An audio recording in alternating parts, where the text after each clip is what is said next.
నాకు పిజ్జా ఆకలేస్తుంది. మొన్న ఏదో రెస్టారెంట్ లో ఆర్డర్ చేసిన పిజ్జా ఎంత బాగుండేనో. థిన్ క్రస్ట్ ఉండే, చీజీ ఉండే, మస్తు ఉండే అసలు. కానీ రెస్టారెంట్ పేరు మర్చిపోయినా. ఏదో ఉండే. అవును, స్విగ్గీలో పాస్ట్ ఆర్డర్స్ లో ఉంటది కదా రెస్టారెంట్ పేరు. Let me order and complete. నేను గూగుల్ మ్యాప్. అసలు ఈ యాప్స్ కి మన పాస్ట్ ఆర్డర్స్, మన అడ్రస్, యూజర్ ఇన్ఫో ఇవన్నీ ఎలా గుర్తుంటాయి తెలుసా? డేటాబేస్ వల్ల. మన డేటాని స్టోర్ చేసుకోవడానికి యాప్ బ్యాక్ ఎండ్ లో డేటాబేస్ ఉంటది. స్విగ్గీ, అమెజాన్, ఇన్స్టాగ్రామ్ అన్ని యాప్స్ డేటాబేస్ వాడతాయి. మన యూజర్ ఇన్ఫో, మన past orders, address, payment details ఇట్లా ఇవన్నీ డేటాబేస్ లో స్టోర్ చేసుకుంటాయి. సరే, డేటాబేస్ లో డేటా స్టోర్ అవుతుంది, కానీ దీన్ని ఎట్లా యాక్సెస్ చేయాలి అంటే దీనికోసం SQL వాడతాం, స్ట్రక్చర్డ్ క్వెరీ లాంగ్వేజ్. SQL లో డేటాని స్ట్రక్చర్డ్ గా స్టోర్ చేస్తాం, అంటే టేబుల్స్ లో రోస్ అండ్ కాలమ్స్ లో డేటాని స్టోర్ చేస్తాం.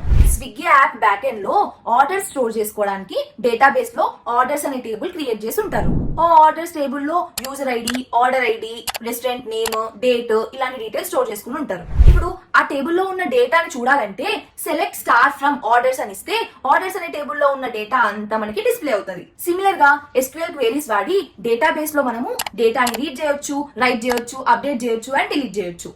స్ట్రక్చర్ డేటాబేస్ తో ప్రాబ్లం ఏంటంటే హెవీ ట్రాఫిక్, హ్యూజ్ డేటా ఉన్నప్పుడు ఎఫిషియెంట్ గా స్కేల్ చేయడం కష్టం. దీనికోసం NoSQL వాడతాము.